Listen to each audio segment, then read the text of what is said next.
नमस्कार। आइए सुनते हैं पूनम पाठक जी द्वारा लिखी हुई कहानी विदाई की रुलाई। आज तैयार होकर आ ही गई नीतू की शादी की सीडी। पगफेरे के दौरान मायके आई नीतू अपनी बेस्टी रिंकू के साथ शादी की सीडी का मजा ले रही है। बीच बीच में उन दोनों के कहकहों से पूरा घर गूंज उठता है। सच्ची कितना मजा आ रहा है। एक एक रीति रिवाज को अब एंजॉय कर पा रही हूँ। और सबसे आखिरी में ये विदाई की रस्म। यार इतनी हाय तौबा के बाद आखिरकार इतने अच्छे से रोई हूं मैं, है ना? कहते हुए नीतू का बाबला मन शादी के मंडप के नीचे जा खड़ा हुआ। देख, अभी से समझाई दे रही हूँ, विदाई के वक्त तेरा रोना बहुत जरूरी है, नहीं तो हमारी बड़ी बदनामी होगी। लोग तो यही कहेंगे कि बेटी को कभी प्यार नहीं दिया, तभी तो जाते वक्त बिल्कुल नहीं रोई।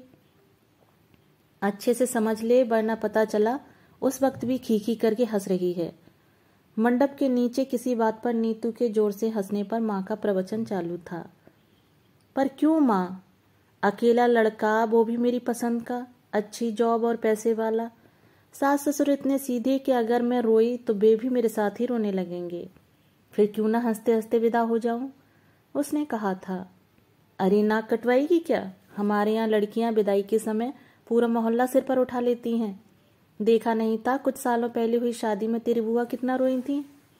अरे माँ, बुआ तो इसलिए रोई थी कि तुम लोगों ने उनकी शादी उनकी पसंद से न करवा के दुहाजू बूढ़े खड़ूस से करवा दी थी।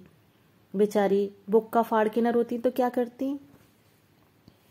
अपनी माँ की सीख गांठ में बांध ले लड़की। हमारे खानदान में विदा में नहीं रोने से अपशकुन माना जाता है। दादी ने भी माँ का समर्थन करते हुए आंखें तरेरी। क्या करूं, कैसे रोऊं? विदाई का तो नहीं मालूम, पर फिलहाल नीतू को यही सोचकर रोना आ रहा था, तो विदा पर कैसे रोएगी? बता ना रिंकू, क्या करूं जिससे मुझे रोना आए? उसने अपनी सहेली को झंझोड़ा। अरे ये भला मैं कैसे बता सकती हूँ? थोड़ी सी प्रैक्टिस कर, शायद काम बन जाए। क्या बताऊं, कई बार आईने में देखकर रोने की प्रैक्टिस कर चुकी हूँ, मगर हर बार नाकाम रही। क्या करूं यार? नहीं रोई तो बड़ा बवाल मच जाएगा। दादी, बुआ, चाची, यहाँ तक कि मम्मी ने भी खास इंस्ट्रक्शन दिए हैं कि स्टेज पर बैठी खाली खीसे ना निपोड़ती रहूं, बल्कि विदाई पर कायदे से रोऊं भी। ओफो, ये कायदे से रोना क्या होता है? रोना तो रोना होता है। और फिर मैंने कोई पीएचडी थोड़ी ही कर रखी है इस विषय पर जो तुझे टिप्स दे दूं। रिंकू चिढ़ चुकी थी। कुछ तो कर यार, अगर विदाई में न रोई तो बड़ी जग हंसाई होगी। मेरे यहाँ जब तक मोहल्ले के आखिरी घर तक रोने की चीखें न पहुंच जाए, तब तक विदाई की रस्म पूरी नहीं मानी जाती। मेरी मामी की लड़की तो पिछले साल इतना रोई थी कि सुबह की बारात दोपहर तक विदा हो पाई थी। हाँ, ये बात अलग है कि उसका अफेयर कहीं और चल रहा था और शादी कहीं और। पर मैं क्या करूं? मेरी तो शादी भी मेरी पसंद से हो रही है, कहीं कोई रुकावट नहीं, कोई जबरदस्ती नहीं। तो आखिर कैसे रोऊं मैं? नीतू ने उसे अपना दुखड़ा सुनाते हुए विनती की। उफ, क्या मुसीबत है। ठीक है, देखती हूँ कि क्या किया जा सकता है, रिंकू ने थोड़ा सीरियस होते हुए कहा। 2 दिन बाद ही रिंकू ने चहकते हुए घर में एंट्री ली। ले भाई, खुशखबरी है तेरे लिए, मिल गई रोने की जादुई चाबी। चल मेरे साथ। वैसे तो 7 दिन की ट्रेनिंग है, पर मैंने बात की है कि हमें थोड़ी जल्दी है, लिहाजा डबल चार्जेस पर वे हमारा रजिस्ट्रेशन कर लेंगे। क्या बात कर रही है? ट्रेनिंग, और वो भी रोने की? नीतू का मुंह खुला का खुला रह गया था। हाँ मेरी जान, हंसी से रिंकू दोहरी हुई जा रही थी। विदाई में सही से रोने की ये समस्या अब सिर्फ तुम्हारी ही नहीं, बल्कि एक राष्ट्रीय समस्या है। आजकल दुल्हनों को उनके मनपसंद दूल्हे जो मिलने लगे हैं, अब उन्हें रुलाई आए भी तो कैसे? इसी समस्या से निजात दिलाता है ये ट्रेनिंग सेंटर, जो दुल्हन के साथ उसकी सखियों को भी विदाई पर कैसे रोना है ये सिखाएगा। इसका मतलब मैं सही से रो सकूंगी अब? तू नहीं जानती, तूने मेरी कितनी बड़ी प्रॉब्लम सॉल्व कर दी। सच्ची तू कितनी अच्छी है। नीतू उछलकर अपनी सहेली के गले जा लगी। लेकिन अब ये लेकिन बेकिन बीच में कहाँ से आ गया? अभी तो तेरी खुशी का ठिकाना न था। नहीं नहीं, खुश तो बहुत हूँ, पर डबल चार्जेस, मेरा मतलब कुछ कम नहीं हो सकता? अगर कुछ कम में हो जाए? बात यह है, अभी मुझे दूसरे भी बहुत से खर्चे हैं। कुछ मैचिंग ज्वेलरी लेनी है, बाकी पार्लर का भी पूरा खर्च बचा हुआ है। मम्मी से मांग नहीं सकती, वे पहले ही कह चुकी हैं कि जो रुपए उन्होंने दिए हैं उसी में से मुझे अपना सारा काम चलाना है। लो देख लो इनको। अरे भाई, बड़ी मुसीबत से तो पता किया है, पर इन्हें इसमें भी मोल भाव करना है। रिंकू चिढ़ गई। देख, अब तू ज़्यादा टाल मटोल मत कर, डिसाइड कर ले चलना है कि नहीं। पहले वहाँ चलकर देखते हैं, फिर बार्गेनिंग वगैरह देखा जाएगा। ठीक है, चलना क्यों नहीं, तू तो खामखा नाराज हो रही है। चल बाबा। कहते हुए नीतू ने कान पकड़े। कुछ ही देर में वे दोनों शहर के प्रतिष्ठित मॉल के बाहर खड़ी थीं। देखिए, सबसे पहले इस चार्ट को अच्छे से स्टडी कीजिए। इसमें रोने के कई तरीकों का उल्लेख है।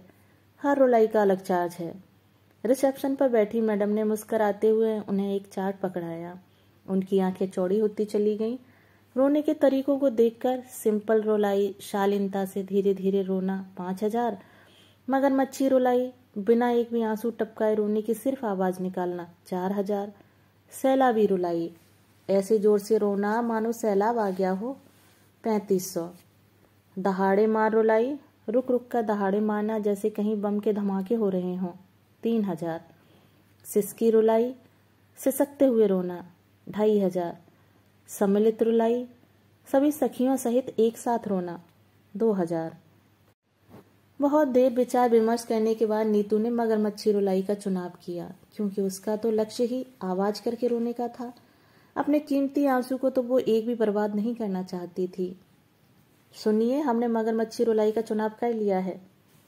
फिर ठीक है, आपने बताया था आपको जल्दी है, तो रुपए 8,000 यहाँ काउंटर पर जमा कर अपनी रसीद ले लें और आज से ही अभ्यास शुरू कर दें। मैडम, बुरा ना मानो तो एक बात पूछनी थी, क्या हमें कुछ डिस्काउंट वगैरह नहीं मिल सकता? देखिए, हंसना हंसाना बहुत आसान है, मुश्किल है तो रुलाना।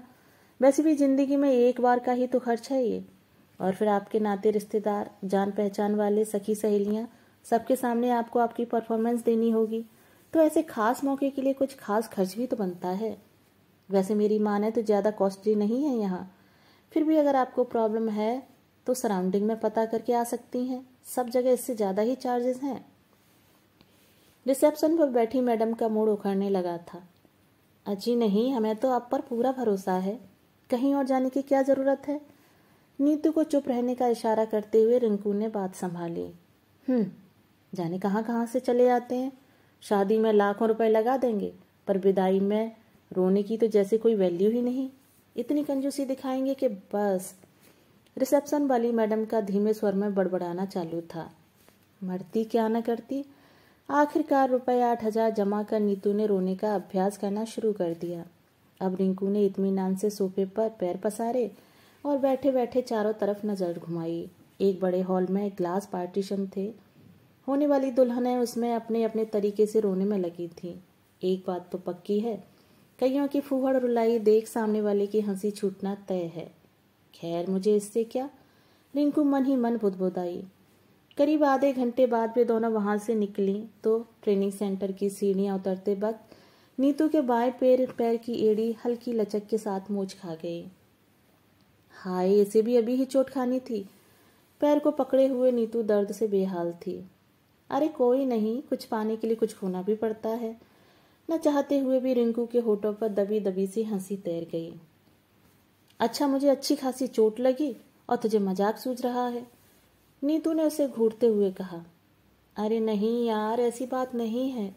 दरअसल मैं नहीं चाहती कि तू अभी रोकर अपने आंसू बेकार जाने दे। सोच, अगर यही आंसू विदाई के लिए बचा कर रख लेगी तो विदाई कितनी बढ़िया हो जाएगी, है ना? हाँ, बात तो सही कह रही है। कितना भी दर्द हो, अब मैं नहीं रोने वाली। कहते हुए नीतू एक लंबी कराह के साथ उठ खड़ी हुई। आखिर विदा का वो शुभ दिन आ गया, लेकिन शादी की तमाम रस्में निभाने और रात भर जागते रहने के कारण नीतू की हालत पहले ही इतनी खराब हो चुकी थी कि उसे रोना आने लगा था। अगर उसी वक्त विदा का समय तय होता तो कसम से वो बेपनाह रोती और उसकी शादी की ये आखिरी रस्म भी आराम से निपट जाती। लेकिन विदाई के मुहूर्त में अभी कुछ समय शेष था, इसलिए उसने अपने आप को बहुत कंट्रोल किया हुआ था। एहतियातन उन्होंने तय किया कि विदाई के वक्त नीतू का घूंघट खूब लंबा रहेगा ताकि वो आराम से रोने की आवाज़ निकाल सके। अब ऐन विदा के वक्त माँ रोती हुई उससे लिपटकर उसे भी रोने के लिए उकसाने लगी। उसने भी भरपूर आवाज़ में अचानक रोना शुरू कर दिया, पर वॉल्यूम कुछ अधिक होने से लोगों के साथ उसे भी अपनी आवाज़ थोड़ी अजीब लगी। अतः एक दो लोगों से मिलकर थोड़ी देर बाद वो चुप हो गई। अभी तो इतनी जोर से रो रही थी, अब क्यों नहीं रो रही? तभी 8-10 साल के एक लड़के ने कमेंट किया। शायद उसके रोने पर उसे मजा आ रहा था। आसपास खड़े लोग उसके इस मासूम सवाल पर हंस दिए। नीतू को गुस्सा तो बहुत आया, लेकिन वक्त की नज़ाकत देख उसने जैसे तैसे अपने को रोक लिया और कोई प्रतिक्रिया न दी। तभी अचानक चाची ने खींचकर उसे अपने सीने से चिपटा लिया। इतना न रो मेरी लाड़ो, हम जल्द ही तुझे बुलवा लेंगे। कहते हुए देर तक उन्होंने उसे अपने से लिपटाए रखा, बिना ये ध्यान दिए कि उनके कपड़ों से आती परफ्यूम की उस महक से नीतू को एलर्जी है। जैसे तैसे कसमसाते हुए नीतू उनके चंगुल से छूटी तो सामने कुर्सी पर बैठी दादी जैसे उसी का इंतजार कर रही थी, जोर जोर से रोती हुई बोली, हाय हमारी नाजों में पली बिटिया आज पराई हो गई, अब हम किसके सहारे जिएंगे। दादी से गले लगने नीतू थोड़ा झुकी ही थी कि ऊंची हील की नई सैंडल ने गच्चा दे दिया और उसका पैर स्लिप हो गया। भरभरा कर वो दादी के घुटनों पर आ गिरी। आई! एक जोर की चीख उसके मुंह से निकली और वो सिसकियां लेने लगी। आंखों में अचरज का भाव लिए दादी ने उसे चुप करवाने की बहुत कोशिश की, पर उसे न चुप होने था और न वो हुई।